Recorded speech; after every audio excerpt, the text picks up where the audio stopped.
হাতে সময় মাত্র ১ মাস, ঘড়ির কাঁটা টিকটিক করে জানান দিচ্ছে এক ভয়াবহ পরিণতির। কূটনৈতিক শিষ্টাচারের সমস্ত দেয়াল ভেঙে চুরমার করে দিয়ে দিল্লির সাউথ ব্লক থেকে ভেসে এলো এক অভূতপূর্ব হুঁশিয়ারি।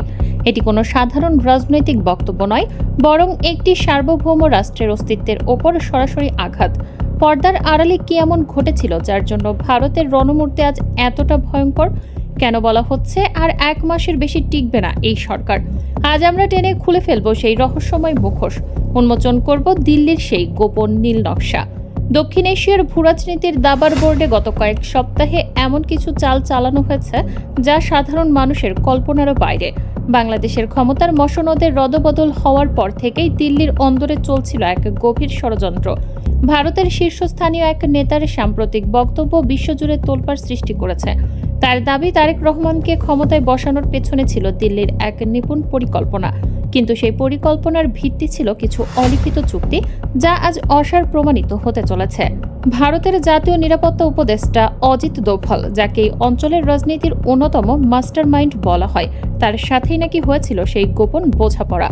গোয়েন্দা সূত্রগুলো বলছে, তারেক রহমান যখন দেশে ফেরেন এবং জয়ের পথে পা বাড়ান, তখন ভারতের পক্ষ থেকে ৩টি কঠোর শর্ত জুড়ে দেওয়া হয়েছিল। প্রথমত, ভারতের উপর পূর্বাঞ্চলের স্বাধীনতাকামী গোষ্ঠীগুলো যেন কোনোভাবেই বাংলাদেশের মাটিকে নিরাপদ আশ্রয় হিসেবে ব্যবহার করতে না পারে। দ্বিতীয়ত, বাংলাদেশের রাজনীতিতে ফিরে আনতে হবে তথাকথিত ইনক্লুসিভ রাজনীতি, যার সহজ অর্থ হলো আওয়ামী লীগের ওপর থেকে সমস্ত রাজনৈতিক নিষেধাজ্ঞা প্রত্যাহার করা। এবং তৃতীয়ত, সরকারে কোনোভাবেই জামায়াতে ইসলামীর মতো শক্তিগুলোর অংশগ্রহণ রাখা যাবে না। ভারত এই ৩টি শর্তের বিনিময়ে তারেক রহমানের পথ প্রশস্ত করতে রাজি হয়েছিল, কিন্তু প্রধানমন্ত্রী হওয়ার পর থেকেই শুরু হয়েছে সেই চিরচেনা ভোল বদল। দিল্লির কূটনীতিকদের মতে এটি নিছক নীতি পরিবর্তন নয়, এটি সরাসরি একটি ওয়াদা ভেঙে ফেলার শামিল। ভারত এখন অভিযোগ করছে, তারেক রহমান প্রধানমন্ত্রী হওয়ার পর থেকেই সেই প্রতিশ্রুতির কোনো প্রতিফলন তার কাজে দেখা যাচ্ছে না। উল্টো তিনি জামায়াতকে মন্ত্রিসভায় জায়গা দেওয়ার পরিকল্পনা করছেন এবং আইসিটি ট্রাইব্যুনালের মাধ্যমে শেখ হাসিনাকে দেশে ফিরিয়ে আনার তোড়জোড় চালাচ্ছেন। দিল্লির চোখে এটি একটি বড় ধরনের বিশ্বাসঘাতকতা। কথায় আছে, ঘর পোড়া গরু সিঁদুরে মেঘ দেখে ভয় পায়। দিল্লির জন্য তারেক রহমানের পূর্বের শাসনকাল ছিল অত্যন্ত তিক্ত অভিজ্ঞতায় ভরা। ২০০৪ সালের স্মৃতি ভারত এখনো ভোলেনি, আর তাই নতুন সরকারের বয়স মাত্র ৬ মাস পার হতে না হতেই ভারত তার রণমূর্তি ধারণ করেছে। তারেক রহমানের প্রতিটি পদক্ষেপকে এখন দিল্লিতে অত্যন্ত সন্দেহের চোখে দেখা হচ্ছে। আওয়ামী লীগ নেতাদের মুক্তি পাওয়ার কোনো লক্ষণ নেই, বরং যারা জামিন পাচ্ছেন তাদের ফটক থেকে পুনরায় নতুন মামলায় গ্রেফতার করে অন্ধকার প্রকোষ্ঠে পাঠিয়ে দেওয়া হচ্ছে। বিএনপির এই আড়ালে লুকিয়ে থাকা আসল ছবিটি যখন দিল্লির কাছে স্পষ্ট হতে শুরু করেছে, তখনই তারা আর কোনো বিশেষ দূতের অপেক্ষা না করে সরাসরি আলটিমেটাম দেওয়ার সিদ্ধান্ত নিয়েছে। অজিত দোভালের সেই হুঁশিয়ারি কোনো কূটনৈতিক মারপ্যাচে মোড়ানো ছিল না। তিনি সরাসরি বাংলাদেশের নীতি নির্ধারকদের সামনে বসে ১ মাসের টাইম বাউন্ড হুঁশিয়ারি দিয়েছেন। সেই বার্তায় স্পষ্টভাবে বলা হয়েছে, ১ মাসের মধ্যে যদি আওয়ামী লীগের ওপর থেকে নিষেধাজ্ঞা না ওঠে এবং আইসিটি ট্রাইব্যুনালের সাজা বাতিল না করা হয়, তবে ভারত তার জাতীয় স্বার্থ রক্ষায় যে কোনো চরম ব্যবস্থা নিতে বাধ্য হবে। এমনকি ভারতের ফৌজও বাংলাদেশের সেনা অভিযান পরিচালনা করতেও দ্বিধা করবে না। এমন এক ভয়ঙ্কর ইঙ্গিত লুকিয়ে আছে সেই বার্তার পরতে পরতে। নয়াদিল্লির সাউথ ব্লকের সেই গুমট ঘরে কি হয়েছিল? নির্ভরযোগ্য সূত্রের খবর অনুযায়ী অজিত দোভাল কোনো কূটনৈতিক শব্দজালের আড়ালে লুকাননি। তিনি সরাসরি বাংলাদেশের শীর্ষ গোয়েন্দা কর্মকর্তাদের সামনে বসে এমন এক হুমকি দিয়েছেন যা শুনলে যে কোনো সার্বভৌম রাষ্ট্রের মেরুদণ্ড দিয়ে হিমশীতল স্রোত বয়ে যাবে। এটি কোনো অনুরোধ নয়, এটি ছিল একটি টাইম বাউন্ড ডেডলাইন। দোভাল সাহেব সাফ জানিয়ে দিয়েছেন, আগামী ১ মাসের মধ্যে আওয়ামী লীগের ওপর থেকে সমস্ত রাজনৈতিক নিষেধাজ্ঞা তুলে নিতে হবে। বাতিল করতে হবে আইসিটি ট্রাইব্যুনালের সেই সমস্ত অধ্যাদেশ যার অধীনে শেখ হাসিনাকে দেশে ফিরিয়ে এনে বিচারের কাঠগড়ায় দাঁড় করানোর পরিকল্পনা চলছে।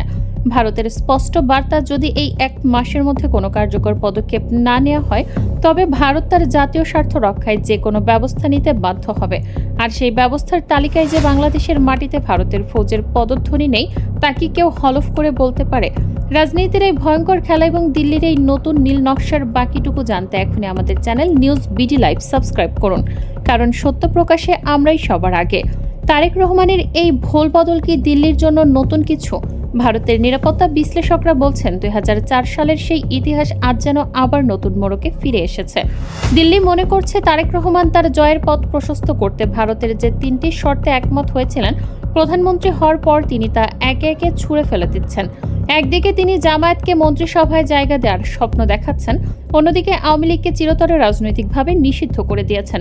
দিল্লির কূটনীতিকদের মতে এটি ভারতের সাথে করা বড় ধরনের বিশ্বাসঘাতকতা। যেখানে কথা ছিল ইনক্লুসিভ পলিটিক্সের, সেখানে কেন আজ আওয়ামী লীগ নেতাদের ওপর আইসিটি ট্রাইব্যুনালের খড়গ বহাল রাখা হচ্ছে? দিল্লির রণমূর্তি ধারণ করার পেছনে এটাই কি সেই আসল কারণ? দিল্লির এই ভয়াবহ বার্তার পর ঢাকার সেনা সদরেও শুরু হয়েছে তীব্র তোড়জোড়। দেশের সার্বভৌমত্ব রক্ষায় বাংলাদেশের সশস্ত্র বাহিনীগুলো এখন চূড়ান্ত সতর্ক অবস্থানে। ঠিক এমন এক চরম সংকটময় মুহূর্তে পরিস্থিতি অনুধাবন করে সরাসরি দৃশ্যপটে আবির্ভূত হয়েছেন বাংলাদেশের সেনাপ্রধান। সাউথ ব্লকের চরমপত্র আর গোপন নীল নকশা নস্যাৎ করতে সেনা সদর থেকে ভেসে এলো এক অভূতপূর্ব ও প্রকম্পিত কঠোর হুঁশিয়ারি। সেনাপ্রধান অত্যন্ত স্পষ্ট দৃঢ় ভাষায় জানিয়ে দিয়েছেন, বাংলাদেশের 1 ইঞ্চি মাটি কিংবা সার্বভৌমত্বের ওপর কোনো আঘাত আসলে বাংলাদেশ সেনাবাহিনী কখনো নিঃশব্দে বসে থাকবে না। মাতৃভূমির অখণ্ডতা আর দেশের 17 কোটি মানুষের সুরক্ষা দিতে যে কোনো মূল্যে বহিঃশত্রুর প্রতিটি চক্রান্ত নস্যাৎ করা হবে। সীমান্ত পেরিয়ে কোনো আগ্রাসনের চেষ্টা হলে তার দাঁত ভাঙা জবাব দেবে সেনা সদস্যরা। সেনাপ্রধানের এই বজ্রকণ্ঠের হুঁশিয়ারিতে যেন কেঁপে উঠেছে আন্তর্জাতিক কূটনৈতিক মহল।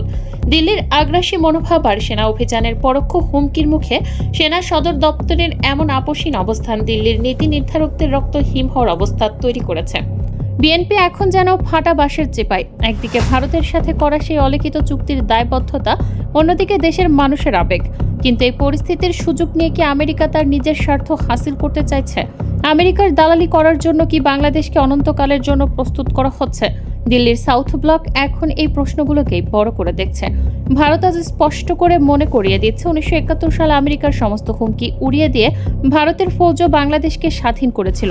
আর যদি ভারতের উত্তর পূর্বাঞ্চলের অস্থিরতা তৈরি হয় এবং বাংলাদেশে পাকিস্তান ঘেঁষা কোনো মৌলবাদী শক্তির উত্থান ঘটে, তবে ভারত আবারও উপযুক্ত ব্যবস্থা নিতে দ্বিতীয়বার ভাববে না। দিল্লির এই চরম বার্তা কি ঢাকাকে সঠিক পথে ফিরিয়ে আনবে, নাকি এই সংঘাত বাংলাদেশকে এক ভয়াবহ অগ্নিকুণ্ডের দিকে ঠেলে দেবে? ভারতকে দেওয়া ওয়াদা পূরণ করতে গিয়েই আজ পর্দার আড়ালে এক এক করে মুক্ত করে দেওয়া হচ্ছে জুলাই গণহত্যার মূল কুশীলবদের। এখানে আইনের শাসন বা উদারতার বিন্দুমাত্র যোগসাজশ নেই, বরং ক্ষমতার গদি রক্ষা করতে সবটাই চলছে আগে থেকে তৈরি করা সুদূর প্রসারী মাস্টার প্ল্যান অনুযায়ী। কিন্তু সবচেয়ে বড় প্রশ্নটি রয়েই যায়, সরকার কি তবে 1400 শহীদের আত্মত্যাগ এবং 30,000 আহত জুলাই সৈনিকের রক্ত বেমালুম ভুলে গেছে? যে রক্তের উপর দাঁড়িয়ে আজকের এই নতুন বাংলাদেশ, সেই রক্তকে কি দিল্লির দালালি করার জন্য বিসর্জন দেওয়া হচ্ছে? হাসিনার ভয়াবহ পরিণতির কথা কি তারেক রহমান সরকার এত দ্রুত ভুলে গেল? ভারতের সন্তুষ্টির জন্য জাতীয় মানবাধিকার কমিশন অধ্যাদেশ, গুম প্রতিরোধ ও প্রতিকার অধ্যাদেশ কিংবা সুপ্রিম কোর্টে বিচারক নিয়োগের মতো স্পর্শকাতর বিষয়গুলো বাতিলের তোড়জোড় কেন? কার লাভে এই আত্মঘাতী সিদ্ধান্ত? বিস্ময়করভাবে নীরব প্রধান বিরোধী দল জামায়াত, তারা আজ সরকারের প্রতিটি গণবিরোধী কার্যকলাপের মৌন সমর্থক হিসেবে আবির্ভূত হয়েছে। প্রশ্ন জাগে, জামায়াতের সমস্যাটা ঠিক কোথায়? জনগণ আপনাদের ভোট দিয়েছে বিপ্লবকে রক্ষা করতে, কিন্তু আপোষকামিতার চোরাবালিতে পড়ে জনগণের সেই আমানতকে আপনারা রক্ষা করতে পারছেন? জুলাই চেতনার বিরুদ্ধে সরকারের অবস্থান যখন দিনে দিনে জোরালো হচ্ছে, তখন আপনাদের এই রহস্যময় নীরবতার কারণ কি? ইতিহাস বড়ই নিষ্ঠুর। যারা জনগণের আবেগকে ব্যবহার করে দিল্লির আজ্ঞাবহ হয়ে চলার স্বপ্ন দেখে, তাদের পতনও হয় অতি দ্রুত। মনে রাখবেন, দিল্লির এই রণমূর্তি আর অজিত দোভালের চরম বার্তা হয়তো সাময়িকভাবে ক্ষমতার গতি রক্ষা করতে পারে, কিন্তু জুলাইয়ের যে আগুন স্বৈরাচারকে ভস্মীভূত করেছে, সেই আগুন এখনও নেভেনি।